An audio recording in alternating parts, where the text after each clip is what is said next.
सवैया दो या लकुटी अरु कामरिया पर राज तिहोपुर को तजी डारों आठहूँ सिद्धि नौ निधि को सुख ननकी धीनु चराय बिसारो रसखान कबो इन आखिन सो ब्रज के बन बाग तड़ाग निहारो कोटि कहूँ कलधोत के धाम करिल के कुंजन ऊपर वारो। या लकुटी अरु कामरिया पर रसखान कहते हैं कि मुझे अगर लकुटी का माना होता है छोटी लाठी, अरु और कामरिया कंबल, छोटी कमली जो कहते हैं, पर उस पर राज तिहोपुर को राज छोड़ दूँ मैं, तिहूँ उस पर पुर यानी तीनों लोग, तिहूपुर तीनों लोग, आकाश, मृत्यु और पाताल लोग, इन सभी को तजी डारूं, छोड़ दूं। किस पे? अगर मुझे कृष्ण की जो वो गाय चराने के लिए जाते थे और जिस लठ का जो इस्तेमाल करते थे, लाठी का इस्तेमाल करते थे, और गाय चराते चराते वो अपने खंभे पे, कंधे पे कंबली डालते थे, वो अगर मुझे मिल जाए तो मैं तीनों लोग का राज त्यजने के लिए तैयार हूँ। आगे वो कहते हैं, आठहूँ सिद्धि नौ निधि को सुख ननकी धेनु चराए बिसारो।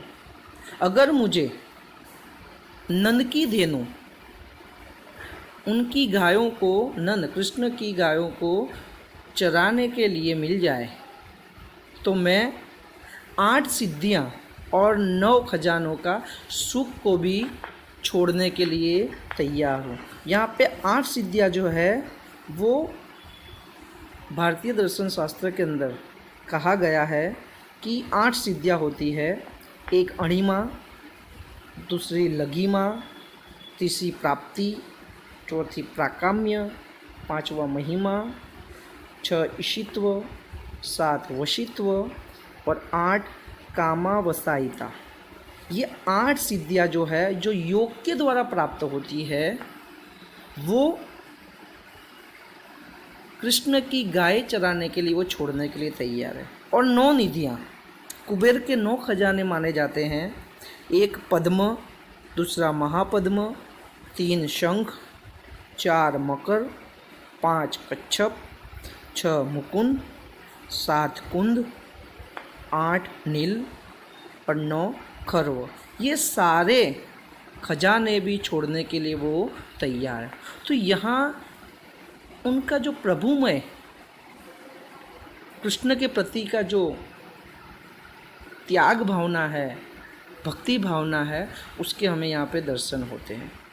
और उसके लिए वो दुनिया का, संसार का सब कुछ छोड़ने के लिए वो तैयार है। आगे वो कहते हैं, रसखान कबो इन आँखन सो ब्रज के बन बाग तड़ाग निहार। रसखान कहते हैं कि मेरी ये आँखें कब ब्रज के वन, बाग बगीचे, तड़ाग, तालाब निहारेंगे। अगर उनको ये गोकुल के वन, बाग, तालाब निहारने का अवसर मिले तो वो क्या करना चाहते हैं? कोटि कहूँ कलधोत के धाम, कोटि कहूँ करोड़ों कलधोत के धाम यानी सोने के महल, अगर उन्हें ब्रज के वन, बाग, बगीचे, तालाब इसकी सैर करने मिले तो वो करोड़ों सोने के महल को करिल के कुंजन ऊपर, करिल का जो पेड़ आता है, जो कंटीला पौधा होता है, उसके कुंजन पर, उसकी झाड़ियों पर वारों निछावर करने के लिए वो तैयार है।